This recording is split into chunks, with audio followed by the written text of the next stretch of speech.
Hello students, कैसे हैं आप सब।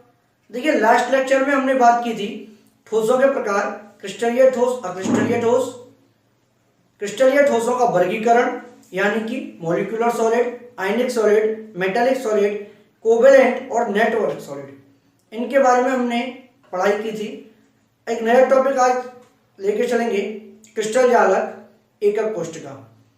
देखिए, क्रिस्टल जालक समझने से पहले ये समझ लीजिए कि जालक होता क्या है। यहाँ पर इंग्लिश की टर्मिनोलॉजी का मैं यूज करूंगा, हिंदी में नहीं बोलूंगा। क्रिस्टल जालक को अंग्रेजी में बोलते हैं क्रिस्टल लैटिस। याद रखिए, जालक को इंग्लिश में बोलते हैं लैटिस। तो मैं यहाँ पर लैटिस यूज करूंगा, जालक यूज नहीं करूंगा, इसलिए आपको भी लैटिस ही यूज करना है, जालक यूज नहीं करना है। यूपी बोर्ड वाले बच्चे होते हैं, उनकी ये डिमांड होती है, सर हिंदी में पढ़ाइए, हिंदी में होना चाहिए, लेकिन थोड़ा सा आप अंग्रेजी के वर्ड्स को भी इंक्लूड करके चलिए तो आपके लिए अच्छा रहेगा।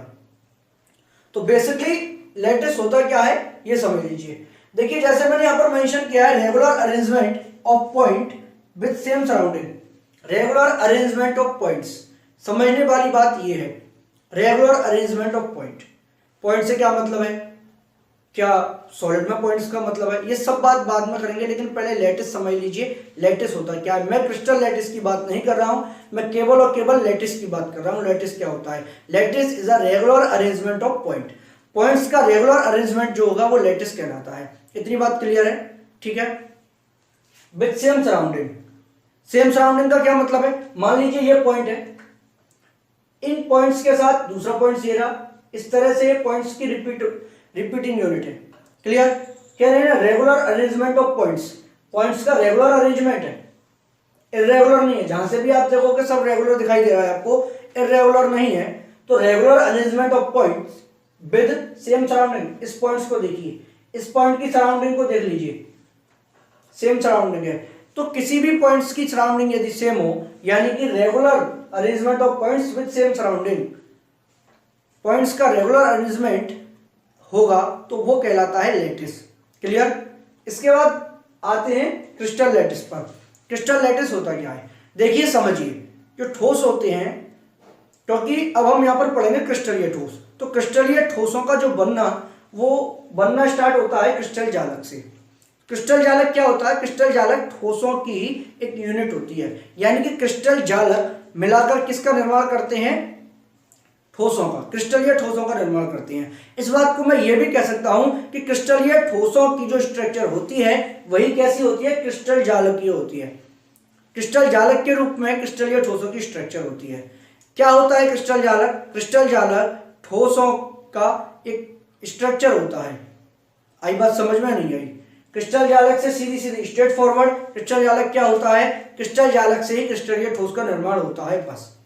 तो यहां पर सबसे पहला टॉपिक है हमारा क्रिस्टल जालक। मैंने आपको लैटिस के बारे में बता दिया। लैटिस क्या होता है? The regular arrangement of points with same surrounding. Regular arrangement of points in which all points with same surrounding, ये बात होनी चाहिए, तब कोई लैटिस होता है। ये आपने लैटिस के बारे में आप 11th क्लास में भी पढ़ चुके होते हो। लैटिस एंथैल्पी थर्मोडायनेमिक्स में भी आपने पढ़ी थी। तो कई सारे टॉपिक्स जो मैंने जैसे प्रीवियस वीडियोस में आपको बता चुका हूं, कई सारे टॉपिक्स ऐसे होंगे जो आपने 11th क्लास में पढ़े होंगे, उनका कुछ ना कुछ टच 12th क्लास में आपको मिलेगा। क्लियर? तो लैटिस समझ में आया होगा, क्रिस्टल लैटिस समझ में आया होगा। क्रिस्टल लैटिस क्या होता है? क्रिस्टल लैटिस एक यूनिट होती है जो क्रिस्टल ठोसों में पाई जाती है। क्रिस्टल लैटिस एक यूनिट है जो क्रिस्टलीय ठोसों में पाई जाती है। आई बात समझ में नहीं आई? सेकंड थिंग, एकक कोष्ठिका। एकक कोष्ठिका यानी कि यूनिट सेल। यूनिट सेल होती क्या है? The smallest 3D unit in lattice system. समझिए, smallest 3D unit in lattice system which form crystal. इसको मैं 5 स्टार पॉइंट कर रहा हूं। सॉलिड स्टेट चैप्टर में ये दो टर्मिनोलॉजी जो है, crystal lattice and unit cell, ये दो टर्मिनोलॉजी सबसे ज्यादा इंपॉर्टेंट होती हैं। जिस बच्चे के समझ में ये आ जाती हैं, उस बच्चे को चैप्टर में कोई प्रॉब्लम नहीं होती है। आपको समझ में आया होगा क्रिस्टल जालक किसे कहते हैं। नहीं समझ में आया तो अगेन बोर्ड पर देख लीजिए। मैंने आपको सबसे पहले समझा lattice. What is lattice? The regular arrangement of point with same surrounding. Points का क्या है? रेगुलर अरेंजमेंट है। रेगुलर और इर्रेगुलर बॉडी आपने फिजिक्स में पढ़ी होगी। रेगुलर और इर्रेगुलर बॉडी आपने फिजिक्स में पढ़ी होगी। उसी तरह यहाँ पर रेगुलर अरेंजमेंट ऑफ पॉइंट्स का रेगुलर अरेंजमेंट है, ये रेगुलर है, clear, with same surrounding, that is a lattice. उसके बाद यूनिट सेल क्या होती है, मैंने 5 स्टार लगाया यहाँ, स्मॉलेस्ट 3D यूनिट, अंडरलाइन कर लीजिए इसको, smallest 3D unit in lattice system. Lattice system क्या होगा, ये लैटिस सिस्टम होगा जो आपको दिखाई दे रहा है। मैं एक ऐसी यूनिट को यहां पर बना के दिखा दूंगा अभी, लेकिन समझिए पहले डेफिनेशन क्या है। Smallest 3D unit in lattice system which form crystal, इसको भी आप अंडरलाइन कीजिए, विच फॉर्म क्रिस्टल। इस बात का क्या मतलब है, किसी भी जालक में, मैं हिंदी में बता रहा हूं, किसी भी जालक में त्रिविम की कोई भी, किसी भी जालक की त्रिविम में सूक्ष्मतम इकाई, एक ऐसी त्रिविमी है सूक्ष्मतम इकाई, एक ऐसी त्रिविमी है सूक्ष्मतम इकाई लैटिस सिस्टम में जो कि क्रिस्टल का निर्माण करती है, एकक कोष्ठिका कहलाती है। I repeat again, lattice system में यानी कि जालक व्यवस्था में लैटिस सिस्टम ये होगा, ये पूरा आपको जो दिखाई दे रहा है ये लैटिस है, दैट इज लैटिस। तो डेफिनेशन क्या कहती है, लैटिस सिस्टम में सबसे सूक्ष्मतम त्रिविमीय इकाई, लैटिस सिस्टम में सूक्ष्मतम त्रिविमीय इकाई जो कि क्रिस्टल का निर्माण करती है, क्रिस्टल का निर्माण करती है, वही क्या कहलाती है, एकक कोष्ठिका कहलाती है। अब आप कहोगे सर आपने तो कहा था कि क्रिस्टल का निर्माण क्रिस्टल जालक करता है। क्रिस्टल या ठोसों में ये यूनिट होती है, वो होती है क्रिस्टल जालक। बहुत छोटे छोटे पॉइंट्स हैं, अभी आपको ये दो केवल डेफिनेशन बताइए मैंने, एक एक करके मैं सब कुछ क्लियर करूंगा, किससे क्या बनता है, सबसे पहले क्या बनता है, उसके बाद क्या बनता है, एक एक पॉइंट आपके क्लियर होंगे। लेकिन उस सबसे पहले आपको यह समझना जरूरी होगा कि क्रिस्टल लैटिस क्या होता है, यूनिट सेल क्या होती है। आई बात समझ में? यूनिट सेल के बारे में समझ लीजिए, ये मैंने आपको फिगर दिखाई है, ये यूनिट सेल होती है। ऐसी बहुत सारी यूनिट सेल मिलकर के क्या बनाती हैं, क्रिस्टल लैटिस बनाती हैं। बहुत सारी यूनिट सेल मिलकर के, क्यों, क्योंकि कह रहा है ना smallest 3D unit in lattice system. Smallest 3D unit से क्या मतलब है, इस बात को समझ लीजिए। आपका घर है, आपके घर में मान लो आपके घर में कोई कमरा बन रहा है, तो उस कमरे में क्या है, बहुत सारी ईंटें लगी हुई हैं, ब्रिक्स लगी हुई हैं, क्लियर। जो लेबर है वो ब्रिक्स लगा रही है, तो सबसे छोटी से छोटी ईंट जो होगी, ब्रिक्स जो होगी, उसी को आप समझ लीजिए क्या है, यूनिट सेल है। वो छोटी से छोटी यूनिट किसकी, ब्रिक्स की जो यूनिट होगी, स्मॉलेस्ट यूनिट ऑफ ब्रिक्स, उसी को आप यूनिट सेल समझ लीजिए। यूनिट सेल क्या होती है, जैसे दीवार में सबसे छोटी ईंट जो होगी उसी को यूनिट सेल समझ लीजिए। बट वो यूनिट सेल है किसकी, वॉल की। आई होप समझ में आया होगा। बनी हुई दीवार की, यानी कि जो दीवार बनाई जा रही है उसकी सबसे छोटी यूनिट क्या है, ईंट है। वो सबसे छोटी यूनिट जिससे बनी है पूरी दीवार, इसके रिपीट से, और 3D में होती है वो, इसीलिए हमने यहाँ पर भी बोला। बिल्कुल सेम कंसेप्ट में यहाँ पर अप्लाई कर रहा हूँ। What is unit cell, smallest 3D unit, यानी कि सूक्ष्मतम, सबसे छोटी, स्मॉलेस्ट 3D यूनिट। 3D यानी कि त्रिविमीय है। फिजिक्स में पढ़ी होगी आपने 1D 2D 3D। 3D क्या होता है, मैथमेटिक्स में भी आपने पढ़ा होगा 3D के बारे में। तो smallest 3D unit in lattice system, ये लैटिस सिस्टम है। Smallest 3D unit lattice system which form crystal. सबसे ज्यादा इंपोर्टेंट ये लाइन है, विच फॉर्म क्रिस्टल, जो कि क्रिस्टल का निर्माण करती है। ऐसी 3D यूनिट जो क्रिस्टल का निर्माण करती है किसी भी जालक व्यवस्था में, किसी भी जालक में सबसे सूक्ष्मतम त्रिविमीय इकाई जो किसी क्रिस्टल का निर्माण करती है, वह सूक्ष्मतम इकाई एकक कोष्ठिका कहलाती है। एकक कोष्ठिका को हमको यहां पर देखना है कि लैटिस में वो एकक कोष्ठिका किस तरह से अरेंज हो रही है। तो उस एकक कोष्ठिका यानी कि यूनिट सेल को मैं लैटिस सिस्टम में, ये लैटिस सिस्टम है, इस लैटिस सिस्टम में मैं आपको बना के दिखा रहा हूं कि कहां पर वो एक स्मॉलेस्ट यूनिट जो कि रिपीट होने के बाद किसका निर्माण करती है, एक क्रिस्टल का निर्माण करती है। क्योंकि हमने यही पढ़ा कि क्या यूनिट सेल क्या है, यूनिट सेल एक स्मॉलेस्ट 3D रिपीटिंग यूनिट है, smallest 3D unit. What is unit cell, smallest 3D unit, किसमें, लैटिस में। और जिससे रिपीट होकर क्या बनता है, क्रिस्टल बनता है। देखिए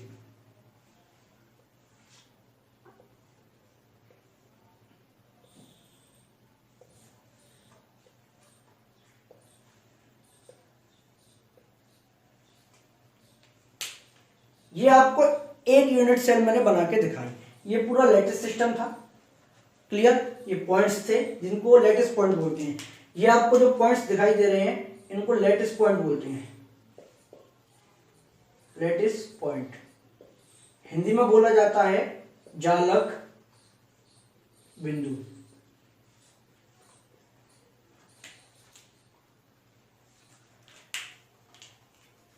जरा अगेन डेफिनेशन पर आइए। What is unit cell? The smallest 3D unit in lattice system. Lattice system देखिए, लैटिस सिस्टम है, इसमें स्मॉलेस्ट 3D यूनिट, सबसे छोटी 3D यूनिट यही होगी।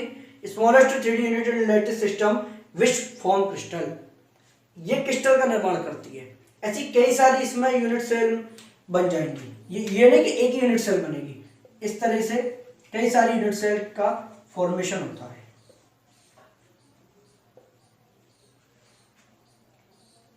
ये फिगर आपको ज्यादा कॉम्प्लिकेटेड हो जाएगी, मैं एक नई फिगर में आपको बना के दिखा दूंगा, लेकिन इस सबसे पहले ये 2 पॉइंट समझना आपके लिए ज्यादा जरूरी है। इस चैप्टर में आगे बढ़ने से पहले आपके लिए सबसे ज्यादा जरूरी है कि आप क्रिस्टल जालक और एकक कोष्ठिका को समझ लीजिए।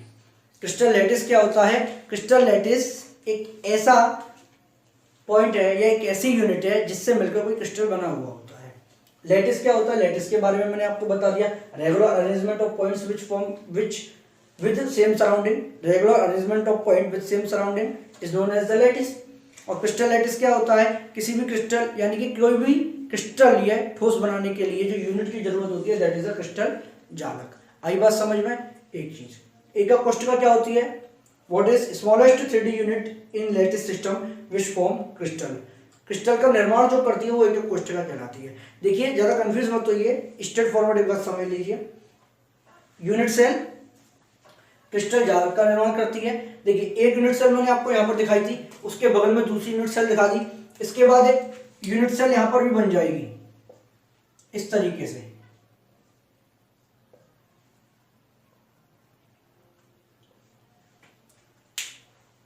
इस पर आप अभी मत जाइए कि आप ज्यादा कंफ्यूज हो जाएंगे, लेकिन बस आपको मैं ये दिखाना चाहता हूं कि किस तरह से कोई भी यूनिट सेल किसी जालक का निर्माण करती है। आई होप आपके समझ में आ रहा होगा कि यूनिट सेल किस तरह से क्रिस्टल जालक का निर्माण करती है। मैंने बोला लैटिस, लैटिस क्या होता है? लैटिस पॉइंट्स का अरेंजमेंट होता है। इसके बाद मैंने बात की यूनिट सेल की। यूनिट सेल क्या होती है? Unit cell smallest 3D unit होती है लैटिस सिस्टम में। तो एक लैटिस सिस्टम में एक स्मॉलेस्ट 3D यूनिट मैंने ये बनाई, दूसरी ये रही, तीसरी ये रही, चौथी ये रही। इस तरह से 4 मैंने यूनिट सेल इसमें बनाई हैं जो किसका निर्माण, इन चारों यूनिट सेल ने मिलकर किसका निर्माण किया है? यही आपका ब्लू ब्लू जो पोर्शन है दैट इज क्रिस्टल लैटिस, इसी को बोलते हैं क्रिस्टल जालक। आगे बात समझ में? यूनिट सेल क्या होती है? ये सबसे छोटी स्मॉलेस्ट 3D यूनिट होती है जो क्रिस्टल का निर्माण करती है। क्रिस्टल जालक क्या होता है? क्रिस्टल जालक यूनिट सेल से बनी हुई संरचना।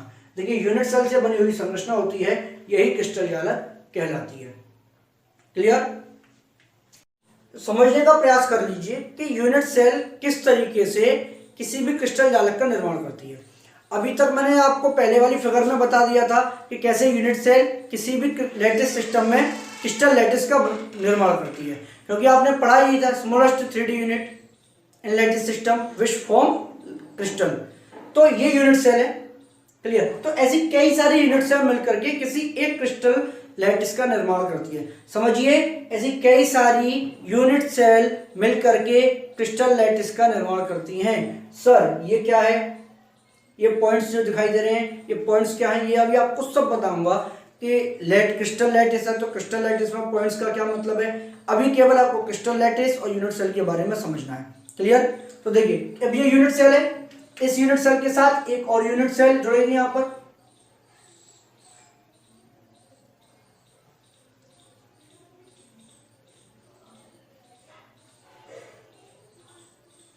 एक यूनिट सेल यहां पर भी ये पॉइंट्स होंगे। फिर ये 2 यूनिट सेल हो गई, तीसरे यहां पर ये आपको 3D फिगर नहीं दिखाई दे सकती 3 और 4 की, क्योंकि ये पीछे हैं 3D में आपको अलग इमेज दिखाई देगी, आप नेट पर देख सकते हैं। 3D में आपको बिल्कुल एज इट इज जैसा होता है वैसा दिखाई देगा। क्लियर? इस तरीके से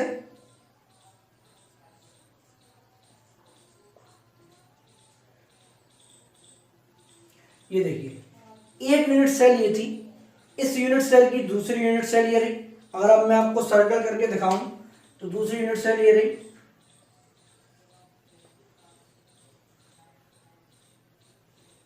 क्लियर? तीसरी यूनिट सेल ये रही, बिल्कुल एज इट इज तीसरी यूनिट सेल होगी।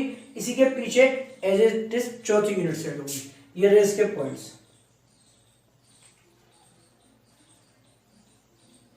और जैसे ही ये 4 यूनिट सेल ऊपर हैं, उसी तरह 4 यूनिट सेल नीचे भी होंगी। और इस तरह से इन यूनिट सेल ने मिलकर के बनाया है एक क्रिस्टल। एक क्रिस्टल का निर्माण किया है इन यूनिट सेल्स ने मिलकर। आई होप आपकी समझ में आया होगा कि यूनिट सेल किस तरह से फॉर्म करती है। अगर अभी आपकी समझ में नहीं आया है तो एक एग्जांपल समझ लीजिए। जैसे आपने एक क्यूब वाला गेम खेला होगा, जिसमें एक क्यूब होता है और वो क्यूब बहुत छोटे छोटे क्यूब से मिलकर बना हुआ होता है। और उन क्यूब की सभी साइड पर अलग कलर के क्यूब्स के स्टिकर होते हैं। यानी कि एक तरफ व्हाइट स्टिकर होता है, एक तरफ रेड होता है, एक तरफ ग्रीन होता है, एक तरफ ब्लू होता है। और जब वो क्यूब को आप घुमाना स्टार्ट करते हैं तो वो क्यूब के जो एक साइड्स हैं, वो साइड के सभी की सभी कलर मिक्स हो जाती हैं। और फिर उन सभी मिक्स कलर को आप अगेन एक अलग अलग कलर वॉल में चेंज करने के लिए लग जाते हैं। समझ में आया होगा मैं किसकी बात कर रहा हूँ। तो वो क्यूब में क्या होता है, उसकी स्ट्रक्चर क्या होती है, बहुत छोटे छोटे क्यूब होते हैं। और बहुत छोटे छोटे क्यूब मिलकर के आपस में क्या बनाते हैं, बड़ा क्यूब बनाती हैं। बस वही सबसे ज्यादा बेस्ट एग्जांपल वही है। वो छोटे छोटे क्यूब जो होते हैं, वही छोटे छोटे क्यूब्स आपके यूनिट सेल होते हैं। और वो छोटे छोटे क्यूब मिलकर जिस बड़े क्यूब का फॉर्मेशन करते हैं, जिस बड़े क्यूब को बनाते हैं, वही बड़ा क्यूब आपका क्रिस्टल जालक होता है। छोटे छोटे क्यूब मिलकर के जिस बड़े क्यूब को बनाते हैं, वही आपका क्रिस्टल जालक होता है। समझ में आया होगा? क्लियर? अब इसके बाद समझ लीजिए किसी भी यूनिट सेल में पैरामीटर्स क्या होते हैं। कोई भी यूनिट सेल है, उसके पैरामीटर्स क्या होते हैं। मैं बस यहाँ पर एक यूनिट सेल बना रहा हूं और यूनिट सेल के पैरामीटर से मतलब क्या है वो भी आपकी सब समझ में आ जाएगा। देखिए, यूनिट सेल जो होती है क्यूबिक होती है। और किसी भी क्यूब में क्या होता है, यानी कि कितनी साइड होती हैं। एक क्यूब में 12 साइड होती हैं। अगर आपको नहीं पता है तो आप अपने कमरे में देख लीजिए। क्यूब और क्यूबॉइड दो चीजें होती हैं। क्लियर? पैरामीटर्स उनके क्या होते हैं, साइड्स दोनों में होती हैं और दोनों में इक्वल साइड्स होती हैं। बस लेंथ का अंतर होता है। क्यूब जो होता है, क्यूब की सारी साइड इक्वल होती है, क्यूबॉइड की सारी साइड्स इक्वल नहीं होती हैं। तो अगर जैसे मैं बात करूँ, ये क्यूब है, डाइस ले लीजिए, जैसे जिसको पासा बोलते हैं। लूडो में आपने खेला होगा डाइस। डाइस में अगर बात करूं तो इसी तरह जैसे डाइस होता है, इसकी 12 साइड होती हैं, 12 साइड होती हैं, 12 भुजा होती हैं। ठीक है? 6 फलक होते हैं, 1 2 3। ये आपको 3 दिखाई दे रहे हैं, 1 2 3। इसके नीचे वाला 4, इसके पीछे वाला 5 और इसके पीछे वाला 6। इस तरह से 6 साइड होती है। जैसे बिल्कुल एक डाइस समझ लीजिए। कोई यूनिट सेल है, यूनिट सेल का मतलब क्या है, एक पासा। एक पासे के साथ दूसरा पासा मिलाइए, उन 2 पासों के साथ तीसरा और चौथा पासा मिलाइए, वो 4 पासों के नीचे 4 पासे और लगा दीजिए, तब जाके जो स्ट्रक्चर आएगी that is known as the crystal lattice. और जो एक पासा है वो होगी यूनिट सेल। ठीक है? तो 12 भुजा होती हैं, 6 फलक होते हैं। ठीक? और इस वाली अंदर वाली स्ट्रक्चर को मैं ले रहा हूं, अंदर वाला जो आपका पोर्शन है, इससे मैं आपको समझाऊंगा। देखिए, पहले तो किसी भी साइड को उठा लीजिए। ये भुजा होती है और सबसे पहला पेरीमीटर होता है भुजा, और इसको ए से रिप्रेजेंट करते हैं। यानी कि भुजा, इसकी लेंथ जो होगी वो ए होगी, स्मॉल ए। क्लियर? इसके बाद इसके रेस्पेक्टिव एंगल होते हैं। ये अल्फा एंगल होता है, ये बीटा एंगल होता है, ये गामा एंगल होता है। कोई भी आप कोई सा भी एंगल मान सकते हैं, इट डजंट मैटर कि मैं कौन सा एंगल मानूं। ये सारी की सारी साइड, ये भी ए होगी, ये भी होगी, सब साइड जितनी भी साइड आपको दिखाई दे रही हैं सभी होगी। क्यों? मैंने कहा था ना ये घन है, क्यूब है, क्यूबॉइड नहीं है, घनाव नहीं है। घन और घनाव में अंतर होता है, क्यूब और क्यूबॉइड में डिफरेंस होता है। क्यूब की सारी साइड इक्वल होती है, जिससे मैंने सबको ए माना है। और यहाँ पर ये भी जरूरी नहीं है, अभी केवल इस यूनिट सेल की बात कर रहा हूं। और ये 90 का एंगल होता है, क्या होता है, सारी बहुत सारी प्रॉपर्टीज है, लेकिन ये जरूरी नहीं होता है। लेकिन मोस्टली हम जिन क्यूब की बात करेंगे, जिन यूनिट सेल की बात करेंगे, उनमें एंगल भी 90 का होगा और साइड भी इक्वल होगी। समझ में आया? यूनिट सेल समझ में आ गई, यूनिट सेल से क्रिस्टल लैटिस समझ में आ गया, पैरामीटर समझ में आ गए। ए साइड की लेंथ होती है, अल्फा बीटा गामा ये एंगल्स होते हैं। Clear? Thank you.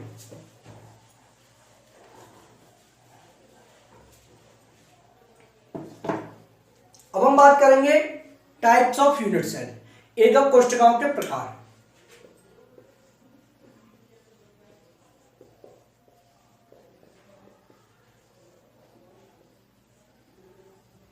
Types of unit cell, ये भी इंपॉर्टेंट है। यूनिट सेल के प्रकार यानी कि यूनिट सेल कितने तरह की होती हैं। अब आपको यूनिट सेल के प्रकार बताने से पहले मैं एक बात बताना चाहता हूं कि जैसे मैंने आपको लैटिस में बताया था, याद कीजिए पहले जो मैंने स्ट्रक्चर बनाई थी, यहाँ पर लैटिस का मतलब बताया था पॉइंट्स का अरेंजमेंट। और सर यहाँ पर कोई पॉइंट्स का अरेंजमेंट, पॉइंट से मतलब यहाँ पर एटम होते हैं। मैंने आपको सबसे पहले लेक्चर में जो बताया था कि ठोस क्या होते हैं, वो परमाणुओं से मिलकर बने हुए होते हैं, यानी कि एटम से मिलकर बने होते हैं, मॉलिक्यूल से मिलकर बने होते हैं। वही मॉलिक्यूल्स, वही एटम्स को एज ए पॉइंट्स मैंने रिप्रेजेंटेड किया था। और यहाँ पर अभी यूनिट सेल की जो मैंने स्ट्रक्चर बनाई थी, ये जो यूनिट सेल मैंने आपको बनाई थी, इन यूनिट सेल में ये जो आपको पॉइंट्स किए थे, ये कोई पॉइंट्स नहीं होते, ये केवल और केवल एटम्स या मॉलिक्यूल्स होते हैं, कंपोनेंट्स, जो मैंने आपको सबसे पहले लेक्चर में बताए थे, अवयवी कण, अवयव या अवयवी कण, यही वो कंपोनेंट्स होते हैं। These are the atoms guys, these are the atoms, ions, molecules. जैसे मैंने आपको पहले पढ़ाया, मॉलिक्यूलर सॉलिड में अवयवी कण मॉलिक्यूल होते हैं, आयोनिक सॉलिड में अवयवी कण आयन होते हैं, मेटेलिक सॉलिड में अवयवी कण मेटल होते हैं। उसी तरह these are the atoms, molecules, ions, etc। Clear? तो एटम्स, आयन यानी कि कंपोनेंट, अवयव मिलकर के यूनिट सेल बनाते हैं। ये लाइन नहीं होती है, ये लाइन होती नहीं है। अगर आपको इमेजिन कराऊं तो स्ट्रक्चर ये होती है इस तरीके से,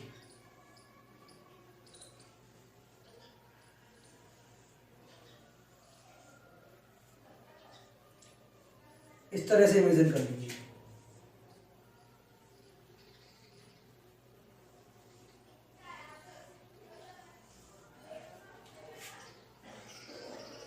क्लियर? तो इस तरह से जो एटम्स होते हैं, अब यहां लाइन नहीं बनाऊंगा, केवल और केवल एटम दिखा रहा हूं। ये जो एटम्स होते हैं, यही एटम मिलकर के कोई यूनिट सेल बनाते हैं।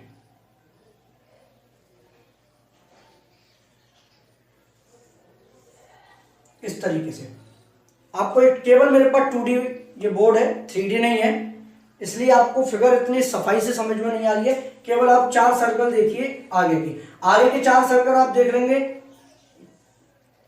4 सर्कल देखने के बाद आपको पीछे के अपने आप अंदाजा हो जाएगा। मेरे पास यहाँ 3D में नहीं दिखा पा रहा हूँ क्योंकि बोर्ड मेरे पास केवल 2D है।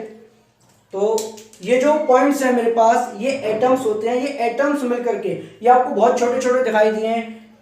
आगे आने वाली बहुत सारी फिगर ऐसी होंगी जिनमें आपको बिल्कुल दिखाई देगा कि किस तरीके से एटम्स मिलकर के यूनिट सेल बनाते हैं। क्लियर? ये बस आपको समझाने के लिए है। बेसिकली ऐसा होता नहीं कि ये इतने छोटे छोटे और इतनी डिस्टेंस हो, इतनी डिस्टेंस नहीं होती, ये सब आगे का पॉइंट्स है। लेकिन केवल 3 बातें समझिए। क्रिस्टल लैटिस क्या होता है, एक चीज। दूसरी चीज यूनिट सेल क्या होती है, और तीसरी चीज ये यूनिट सेल बनती किससे है। मैंने आपको बता दिया है, यूनिट सेल कंपोनेंट से मिलकर बनती है। This can be ions, molecules, metals, etc। अगली बात समझ में? तो हम बात कर रहे हैं types of the unit cell की। Types of the unit cell की अगर बात करूं तो थोड़ा समझने का प्रयास कीजिए। यूनिट सेल बनी किससे है? एटम से।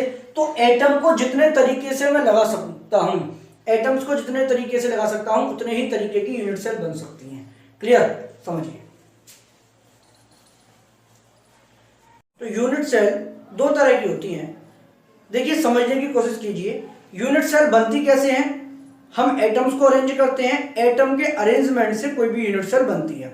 ठीक है? तो जितनी तरीके से मैं एटम को अरेंज कर सकता हूं, उतनी ही तरीके की यूनिट सेल भी पॉसिबल होती हैं। एटम को अरेंज करने का क्या मतलब है?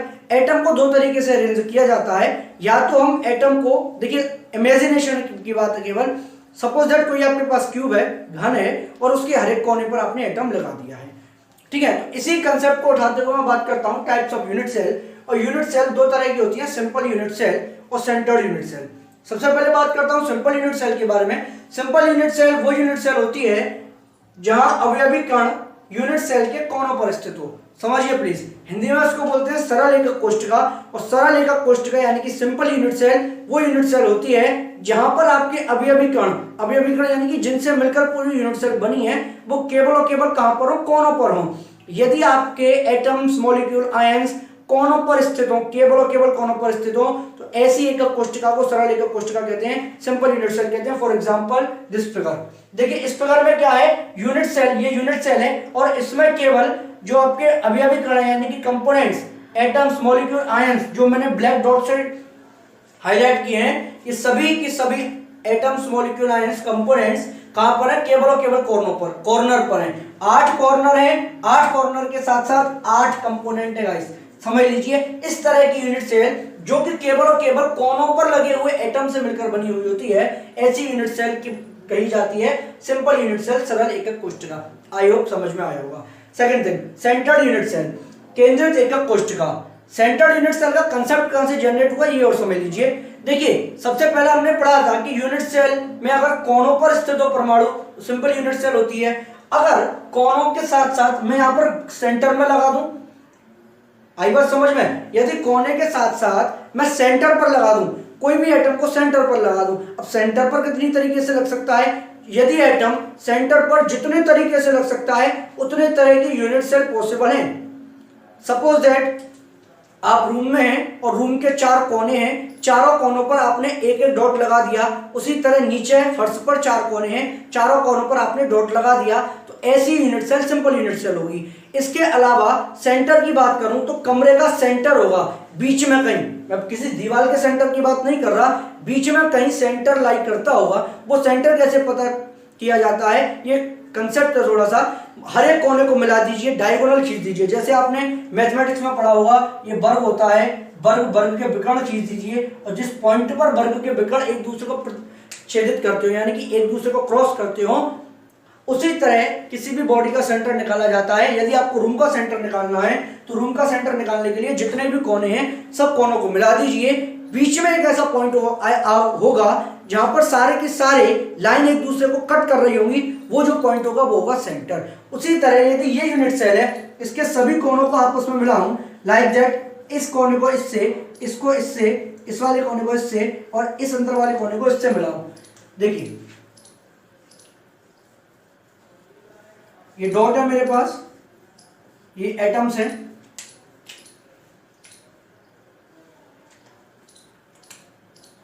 आई होप आपकी समझ में आ गया होगा, लेकिन फिर भी मैं समझाने का प्रयास कर रहा हूं। ये वाला जो एटम है, इसके सामने वाला एटम ये, तो इसको मैंने मिलाया इससे, क्लियर। ये जो एटम है, इसके सामने वाला एटम है ये, इससे मिला दिया। अब बचा मेरा ये वाला, तो तीसरे का ये है, और चौथा जो लास्ट में बचा ये, इन दोनों का है ये।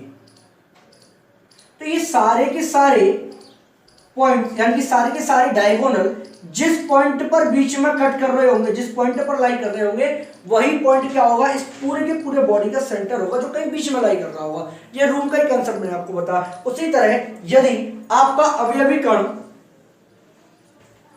कण कोनों के साथ साथ अगर अंतर केंद्र पर स्थित हो यानी कि अंदर हो, तो ऐसा आपका यूनिट सेल बोला जाता है बॉडी सेंटर यूनिट सेल, अंतर केंद्रित एकक कोशिका। दूसरी चीज, इसके अलावा मैं ये भी कह सकता हूं कि बॉडी के सेंटर के अलावा फेस का भी सेंटर होगा, यानी कि ये जो आपको दीवार दिखाई दे रही है, इसकी बात करता हूं, ये इसका भी सेंटर होगा, इसका भी सेंटर होगा, इसका भी सेंटर होगा। यदि कोनों के साथ साथ हर एक फलक की बात कर चुका हूं, हर एक फलक के केंद्र पर स्थित हो, तो ऐसी यूनिट सेल को फेस सेंटर्ड यूनिट सेल बोलते हैं। यदि आपका अवयवी कण कोनों के साथ साथ, कोना हर सब में आ रहा है, कोनों पर एटम जरूर होगा, कोनों के साथ साथ प्रत्येक फलक के केंद्र पर स्थित हो, तो ऐसी unit cell face centred unit cell बोली जाती है। Third one, end centred unit cell, जहां पर अवयवी कण केवल कोई 2 फेस पर होगा। देखिए इन दोनों में ज्यादा डिफरेंस नहीं है, इन दोनों में कोई डिफरेंस नहीं है। यहाँ पर भी फलक के केंद्र पर होता है, कोनों के साथ साथ यहाँ पर भी फलक पर होता है, कोनों के साथ साथ यहाँ पर भी फलक पर होता है, लेकिन डिफरेंस ये है यहाँ पर प्रत्येक फलक के केंद्र पर होता है, लेकिन यहाँ पर कोई दो फलक के केंद्र पर होता है बस। यदि यूनिट सेल में कोनों के साथ साथ कोई भी आमने सामने वाले दो, ऐसा नहीं बगल वाले हो ना, सामने वाले, अगर इस पर है तो इसके नीचे वाले सामने वाले पर होगा, इस वाले फलक पर है तो सामने वाले पर होगा। यदि अवयवी कण कोनों के साथ साथ किसी भी दो फलक, आमने सामने वाले दो फलक पर स्थित हो तो ऐसा unit cell end centred unit cell या अंत्य केंद्रित यूनिट सेल बोला जाता है। आई होप समझ में आया होगा। अच्छे से आप समझ लीजिए, डेफिनेशंस मैंने लिख दी हैं, फिर समझने का प्रयास कीजिए। बहुत सिंपल है, इसी से आगे हम कंसेप्ट पढ़ने वाले हैं, इस पर न्यूमेरिकल भी आएंगे। अच्छे से पढ़ाई कीजिए। Thank you.